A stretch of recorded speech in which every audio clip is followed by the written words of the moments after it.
Hi everyone, my name's Lucas Watts. I'm a CERN alumnus and I'm now studying philosophy, politics and economics at Wadham College, Oxford.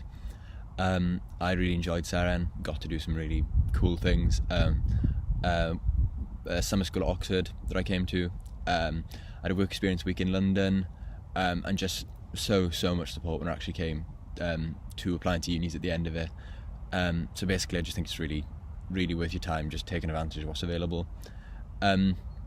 So as you've just heard in the welcome session, this masterclass you're about to watch tackles a big question surrounding climate change, and you can hear from a range of experts on how they'd approach this topic from their area of expertise. So the masterclass is going to focus on the question, what's the biggest challenge to tackling climate change? And you're first going to hear from Dr. Matthew Jones, who's going to look at how climate change, how literature and media can be used in the same way to explore different fears about climate change. Following Matthew, Dr. Kate Evans is going to discuss climate change from a geographical perspective and is going to consider some of the environmental and social challenges we face when trying to tackle it. Finally, we'll hear from Dr. Kelly Young, who'll approach the question from a business angle and is going to look at how we can get business to operate in a more sustainable way. As you're listening, just make a few notes. What do you find interesting? What you want to know more about? Note them down and then we'll find out more about it later. But for now, over to the experts. Hello everyone. My name is Matthew Jones. I am in the writing program in the English department at Northeastern University in Boston, Massachusetts, USA. And I study English and Welsh literature in English and Welsh, mostly of the 19th century, but all the way up to today.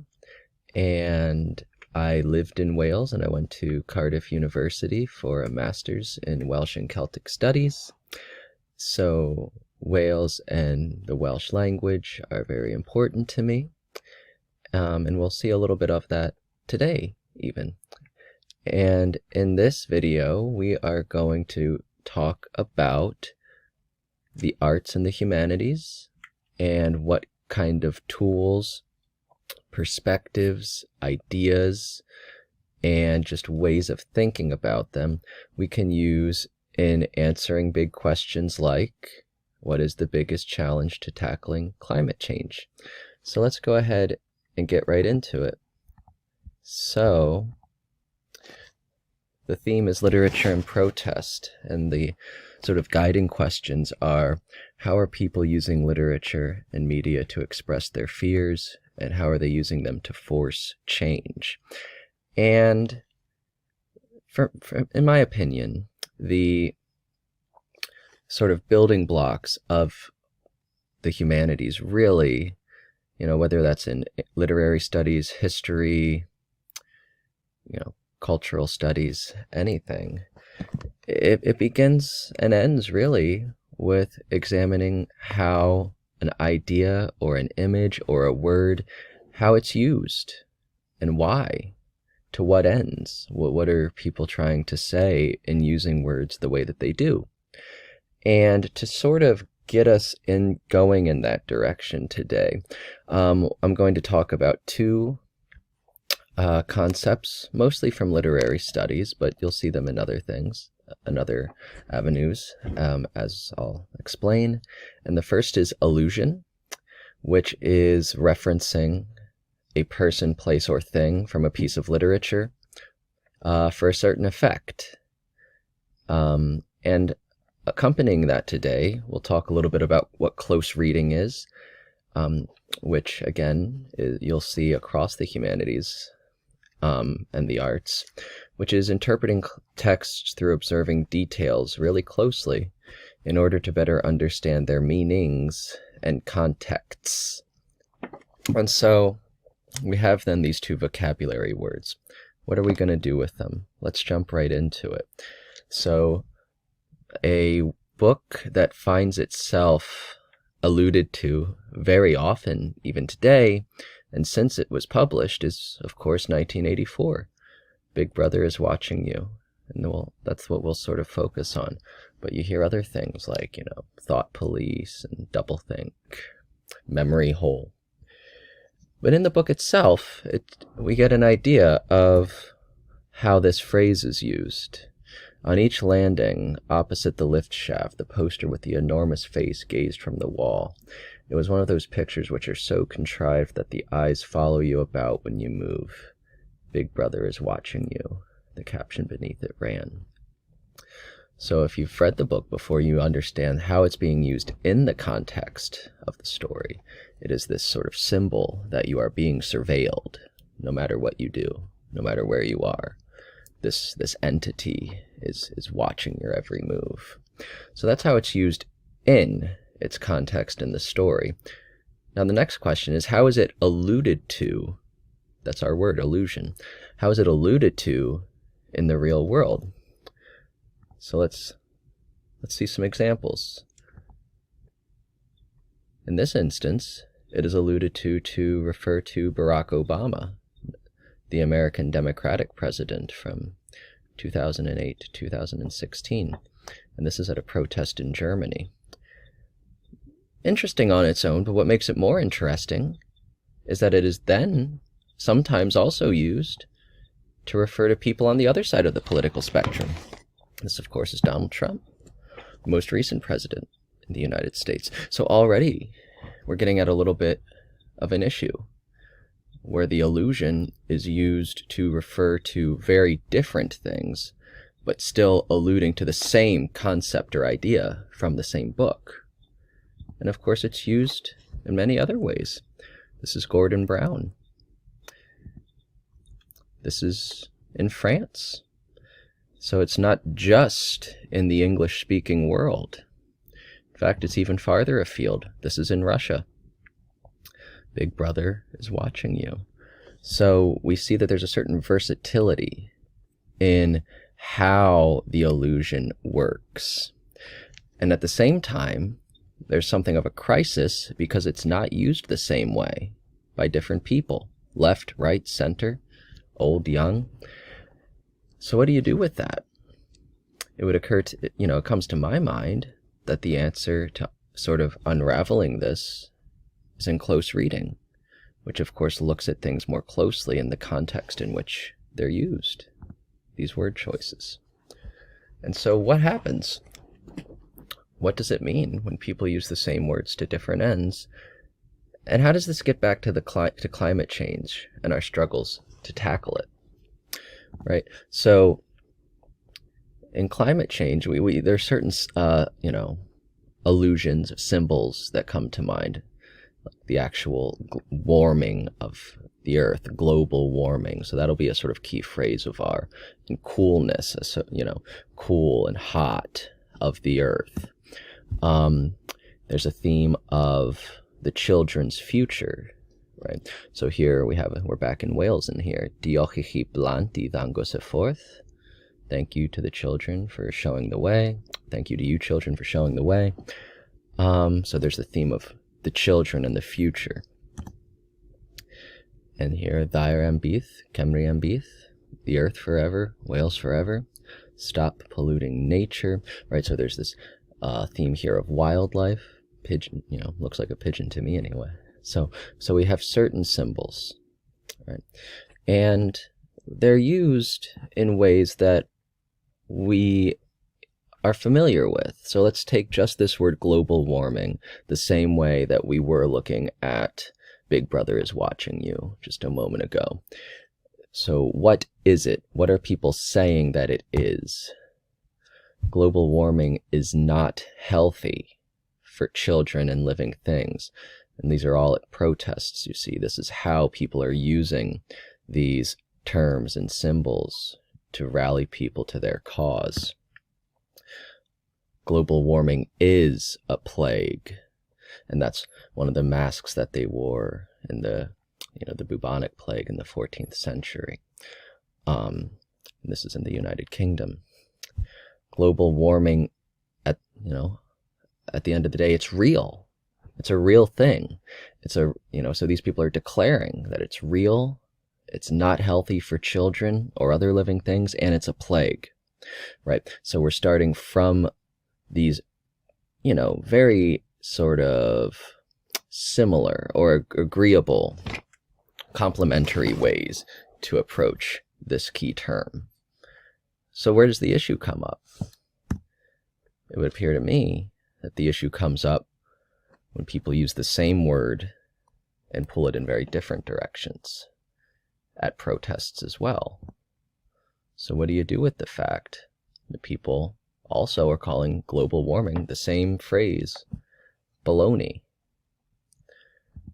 Or more directly, at a march or a demonstration, calling it a huge fraud. Or in this case, calling it a communist hoax. And look at some of the symbolism here, right? So this last one is in the United States. Global warming, you see underneath that, it says drill here, drill now. So being opposed to supporting global warming, in this case, is aligned with supporting jobs. And you see a lot of American flags, so it's aligned with patriotism, or a certain way of understanding patriotism, right? So that's what we're doing with these close readings, is really trying to better understand how the same word can be used in radically different ways by different people. So what do we do with that information? And how do we bring it back to where we are? You know, this is that's the outside world, but it would appear to me that the same questions are coming up in Wales. It's not just in the United States, and it's not just out there. It's not just in London. And look at how the same symbols are being used. What can you do with this information? Celchi fawr o henaint, ond chawn ni mor fraint. You're going to die of old age, but we're not going to have that privilege. You know, so that's again coming back to the children. Mae'n cartref yn toddi, right? Again, our world is melting because our home is melting rather because of the actual act of global warming. Sefyll lan am y blaned. Stand up for the planet. You know, the earth, that goes the same exact things that are used in the English language signs. And so again, what do we do with that information? And that leads to what one of the biggest challenges is that people see the exact same thing in very different ways. And so what you need to think about is, what do we do about that? What do we do now? And what do we do with this ability to read closely and to appreciate allusions to other things and how they're used symbolically? Why does it matter that people use words differently? Where can you go to better understand this? Who can you talk to? And how will you take it on? It occurs, to me it seems that it's easy to answer why it's important if you only consult the perspectives of people who agree with you. The challenge lies in understanding why it's important and how the same concepts are used differently by people who don't agree with you. And so that's one way to start looking at the climate change crisis through lenses that we use in the humanities. Hello, welcome to this Geography Taster session. My name's Kate and I'm a human geographer. Now, one of the things I find most exciting about geography is the range of different topics that it covers and the wide variety of approaches that includes. So today we're asking, what is the biggest challenge to tackling climate change? And in order for us to try and answer this question, we need to recognise that climate change poses both environmental and social challenges, which is why geographers, both human and physical, have been able to contribute to our understanding of the issue. Now, some of the language I use today may not be familiar to you, but don't let that put you off. If there's anything you're not sure of, just pause the presentation, make a note of it, and you can always come back to it later. Right, let's jump in. Now, I'm going to be honest and say that I'm not going to give you a neat answer to this question. What I will do is outline some of the issues, then offer you a real-world example before asking you to decide for yourself where you think the greatest challenges might lie. So one of the main issues posed by climate change, and actually any of the environmental issues we face today, from plastic waste to poverty to global inequality, is recognising and raising awareness of the problem. So in the case of climate change, scientists, including physical geographers, have used techniques from real-time temperature and atmospheric composition recording, so measuring levels of CO2 and so on, together with proxy data, and that's data from longer-term archives and techniques such as dendrochronology, the study of tree rings, and ice core analysis, and marine sediment analysis, to provide accurate atmospheric data for up to 800,000 years into the past. These records show the changes that have occurred over time and provide evidence that there's an issue which needs addressing. Now, climate change is directly connected to development and growth, and levels of atmospheric CO2 have risen in line with development since the Industrial Revolution of the 18th and 19th century, and they've continued to rise as a consequence of increased industrialisation, production and population growth. And the environmental and social challenges of development were first outlined in a report published in 1987 known as the Brundtland Report, which is produced by the World Commission on Environment and Development. The Brundtland Report was intended to be a global agenda for change, and it gave us the definition for the now familiar concept of sustainable development. That is, development that meets the needs of the present without compromising the ability of future generations to meet their own needs. Now, the report stressed that development wasn't a uniformly bad thing, in fact quite the opposite. It also noted that a world in which poverty is endemic will always be prone to ecological and other catastrophes. What this suggests is that a world in which the benefits of development are shared more equally, so avoiding the greatest chasms between wealth and poverty, would also be more resilient ecologically and better able to adapt and live within its environmental limits. In other words, development which is sustainable needs to give equal attention to environmental, social and economic factors. Now, if we are to limit the average global temperature increase to 1.5 degrees Celsius, which is the generally agreed limit for avoiding the very worst effects of climate change, then global greenhouse gas emissions would need to fall by 7.6% each year over the next decade, and that's a big target. Now, we know that one of the things we need to do first to tackle climate change is to reduce our output of greenhouse gases. And the most significant thing we can do in this respect is stop burning fossil fuels. And secondly, find ways of capturing and storing carbon from the atmosphere so that it can't contribute to the greenhouse effect. And thirdly, we need to consume less. We need to use less resources.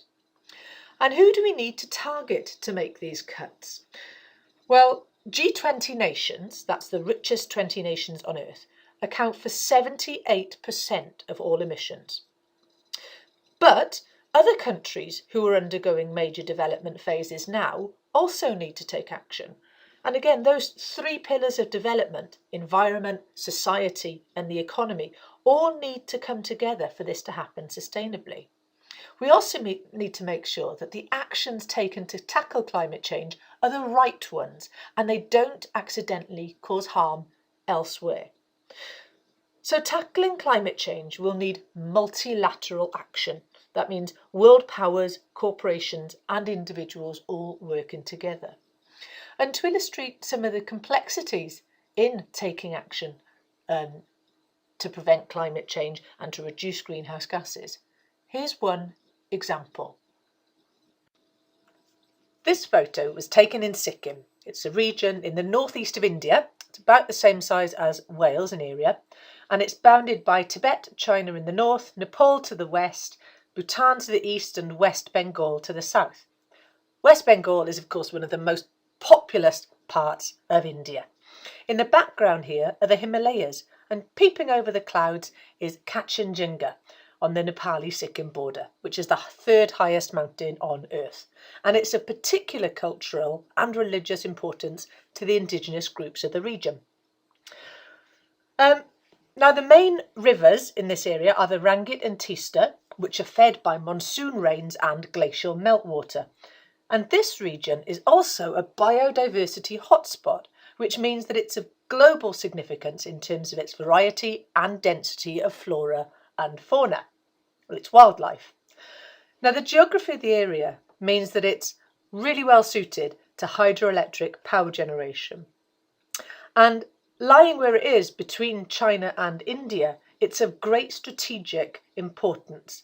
Control of these valleys and the water catchments there is a hugely valuable asset for two countries with growing populations and power requirements, especially as we seek to move away from fossil fuels.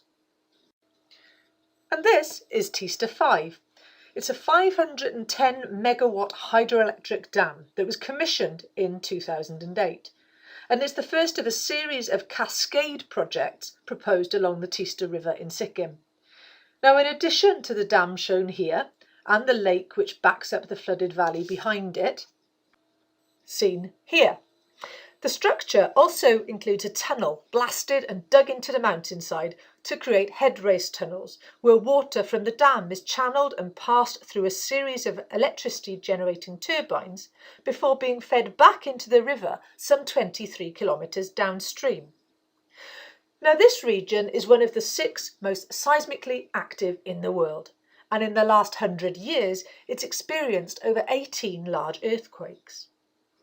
Now, with heavy annual monsoon rains, landslides are also a frequent occurrence throughout the area, and in fact you can see evidence of one such landslide in the far right hand side of this photo. This photo, taken in 2016, shows clearly the damage left by one such event on the access road at the very edge of the dam itself. To give you an idea of the scale of this damage, have a look at the following pictures. And take note of the size of the workers repairing the landslip relative to the hillside itself. Now, in 2004, there were 34 major damming projects proposed for Sikkim, and they were all approved at the time. But by 2016, this figure had been reduced to around 22, with others pending review. Now, this map shows many of those projects, and you can see the locations of the dams, lakes, and the associated head race tunnels. Now, the reduction in these approved proposals was due in no small part to protests by the local Lepcha indigenous community and by environmentalists. And these protests included roadside hunger strikes lasting several years by members of the Zongu region, the Rong or the Lepcha people. Now, their arguments against the damming of the Tista and other rivers in the region were several-fold. Firstly, the rivers have great cultural and religious significance to the Lepcha people.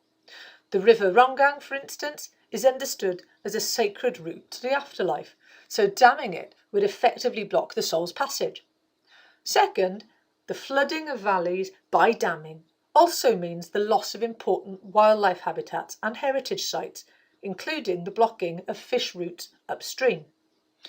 Third, significant blasting and the earth movements required to create the head race tunnels not only create a huge amount of debris which must be deposited somewhere, but also need to be considered in relation to their seismic context. For many in the region, the 2011 Nepal earthquake was seen as a direct response to man-made intrusion on the natural order. On top of this, landslides and earthquakes also pose a significant risk for dam breaches and even failures. The increased traffic associated with these major projects has also put strain on road systems in the area and led to increased traffic pollution.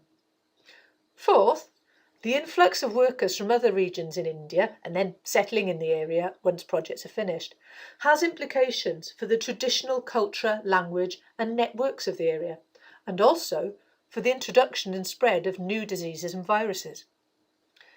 Fifth, driving rivers underground for large stretches and major earthquakes have disrupted flow and significantly reduced access to water for local communities.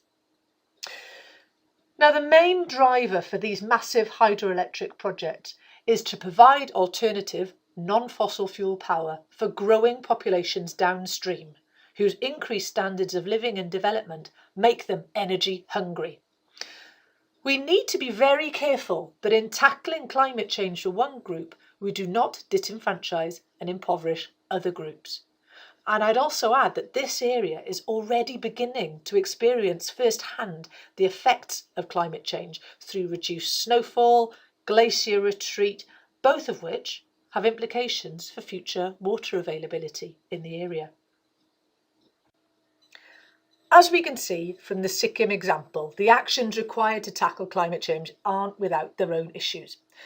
Massive renewable energy projects, such as the Teesta Dam, are certainly one way of reducing our dependence on fossil fuels, especially when taken together with measures to reduce our energy use overall. But we should also remember that aside from their side effects, each of these projects takes several years from initial proposal and building to reach a functioning stage, so they're no quick fix. Now, interestingly, the 26th Conference of the Parties COP Climate Conference, due to take place in Glasgow in 2020, was cancelled due to the COVID pandemic. And during that year, greenhouse gas emissions actually fell worldwide as many countries implemented nationwide shutdowns, which dramatically reduced transport and slowed economic activity. Predictions as to the potential impact of this can be seen in this graph. But you can also see how small these short-term gains are relative to the overall problem. The recent adoption of the term climate emergency is no overstatement, and if our response to COVID over the last year has shown us anything, it is that where there's a will, there is absolutely an ability to take drastic action. Our challenge now is to mobilise the same sense of urgency in response to climate change. So I'm going to leave you with a few questions to think about here in light of what we've discussed today. I hope you've enjoyed this taster session. Thanks for listening. Goodbye. Welcome to Sustainability. Today we'll be discussing what is the biggest challenges that we face.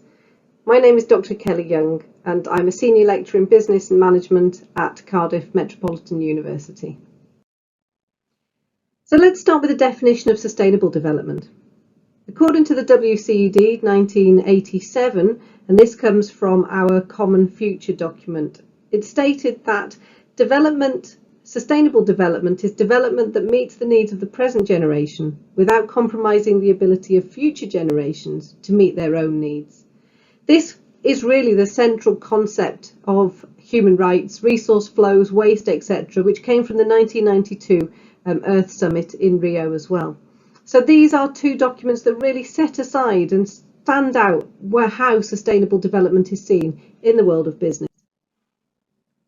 So John Elkington in 1997 came up with the idea of the 3 pillars. So he called it the triple bottom line, and that triple bottom line moved us away from just thinking about money, but said that businesses should be really considering environment, obviously the planet, social, the people, and economy, profit. So we don't forget about profit at this point, but we do start thinking about the other 3 things.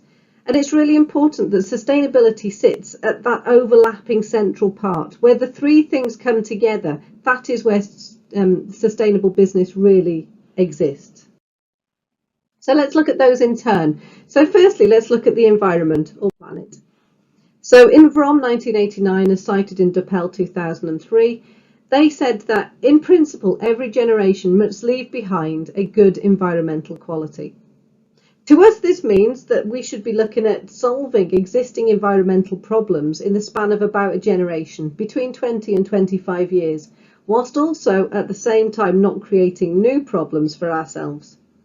For the current generation, you guys, the environmental legacy from the present must also be reduced to some acceptable proportions. And realistically, we haven't achieved that yet. We are still working on that, and especially if we don't achieve the 2 degrees Celsius, we will not be reducing our impact to acceptable proportions. So what about society and people then? So this aspect looks at standard of living. It looks at ensuring that everybody has a fair and equal standard of living, that nobody has hunger, poverty, that we all have access to water and food and healthcare and things that we need. Secondly, we look at education, so ensuring that all workers have opportunities to have education, to educate their families, that there are jobs available and work that is, at living wage aspects. And we look at equal opportunities, so ensuring that everybody has the opportunity to apply for and get jobs. So quite a famous case study of this is Nike, and everybody hopefully has heard of this. They are the American sportswear giant, the biggest in the world. And they basically in the 1980s started outsourcing garment assembly work to Indonesia, Vietnam and other developing countries, which led to a massive consumer movement against poor working conditions. The CEO Phil Knight in 1988 stated that the Nike product had become synonymous with slave wages, forced overtime and arbitrary abuse. And he said that he believed that American consumers didn't want to buy products made under abusive conditions. This is the sort of example that we had where moving to what we now call sweatshops in these places, where working conditions are so uncomfortable. There's no air conditioning. They're working literally in very sweaty conditions, working 18-hour days. If you are sick, then you go to work the next day and you don't have a place in work anymore because somebody else has taken it. So there's lots of, the working conditions were not seen to be good. And it's very unfair when you're paying £70, £80, £150 for a pair of trainers, that the person who made it potentially might have only been paid 60 pence for their day's work. And I think this is where the movement started to say, no, this is unfair. The companies shouldn't be making such a massive profit out of the exploitation of workers. So the rise of ethical consumerism. So this started in the 1990s and 2000s, and it started to show that customers didn't want to buy bad products. Customers wanted to buy products and services that were produced in a way that minimised social and/or environmental damage. And what happened? People were willing to pay more for it as well. So companies definitely joined the bandwagon for that. But people wanted to avoid products and services that were deemed to have a negative impact on the society or the environment. Moving on to that is economics, and we're going to look at profit. So profitability is essential. Historically, planet and profit were seen at the opposite ends of the spectrum. You couldn't be a capitalist profit-making business person and care about the environment, in the same way that you couldn't be an environmentalist that had a business. These days, thankfully, we can and need to be both. We need to start businesses that do not destroy the planet to create their profits. So good business and good economics is good. What we're looking for when we talk about good economics and good business is employing local people. So giving people the same opportunity for each level of jobs, creating good salaries and creating highly paid jobs, upskilling and training local workers and creating opportunities for promotion for staff, for all different types of staff. And we're using something in economics called the multiplier effect. So the multiplier effect is an interesting phenomenon where money kept in a local economy can be used over and over so that it becomes more worthwhile. So a £10 given to a worker who then uses it in his local shop and spends £5 becomes £15 in the local economy. That's a very simplified version, but that's the idea, that cyclical nature of money being repeatedly used in a local economy makes that initial investment, that initial amount of money, worth a lot more. Ask your teacher more about multiplier effect. So what are the problems with traditional business models? Well, most businesses strive to meet consumer needs and wants. Fine. But by doing that, naturally, they create more and more demand. And traditionally, companies hadn't really taken into account the impact that they had on environment and society. And we're starting to see a change in that now. So we do think that there are threats to not being sustainable. According to Hitchcock and Willard, if a company isn't sustainable, they risk having problems with their supply chain, having attacks on their company image, legal risks where they're taken to court for things that they've done, reputational damage, and market restrictions can all be things that companies need to consider when they're not being sustainable, sometimes with catastrophic results. Here we see a picture of the Rana Plaza in 2014, which collapsed on a group of workers, killing many workers, and Primark had to pay £5 million in compensation to over 581 families that needed to have compensation for the loss of a loved one. So the question, who thinks business is to blame for these problems? Who potentially thinks it's us as consumers who are to blame? If we didn't demand the products and want them, then companies wouldn't survive providing them. So the question is, who should be held responsible for sustainability in business? Well, what we're seeing now is a lot of change in the world of business, and many organisations are seriously considering how they can become more sustainable in what they do. We've seen massive changes in the world of fashion, for example. So Marks and Spencer started many years ago the concept of swapping clothes whilst you're shopping, allowing people to take their clothes in for recycling, reuse, renewal. We also see Topshop here with an ethical brand range. Patagonia are famous for being an ethical company in the terms of clothing manufacturing, where they actually have a repair shop and you can send your jackets and clothing back to Patagonia for it to be recycled, reused, repaired. And also a company like Hyatt Denim, who's a Welsh company working out of Cardigan area, and they have employed local people in that economy and seeing a very sustainable approach to what they do. Please do find more out about some of these companies. So looking around, being sustainable is big business these days. What I want you to do is research a company out there and have a look at what they do. I'd like you to have a look at their websites and look at newspaper articles and find out what they do in terms of looking after the environment, looking after and providing more societal benefits, and looking after the economy and local economy specifically. So what is the challenge in sustainability today? For me, in the world of business, it's getting big businesses to operate in a more sustainable way. We are looking for organisations which are working to create products which are good for society, firstly, that don't negatively impact upon the planet, secondly, who then contribute to a stable economic contribution. And it's really important that those three things are considered when looking at sustainability. So the focus should be on making products and services more sustainable.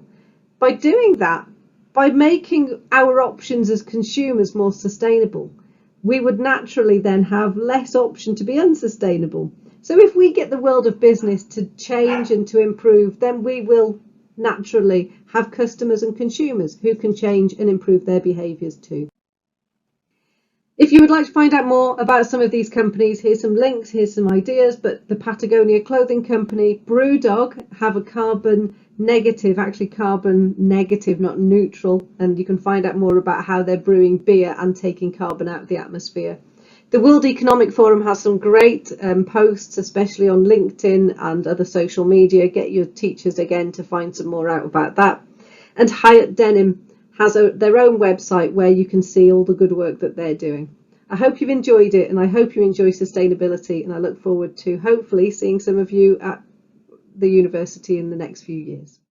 So thanks so much to Matthew, Kate and Kelly. I thought there was a really inspiring insight into climate change and the different roles that literature, geography, business can all play. I hope you found it as interesting, as inspiring as I did, and I hope it sparked your curiosity to find out a bit more about the different subjects you could go on to study in the future.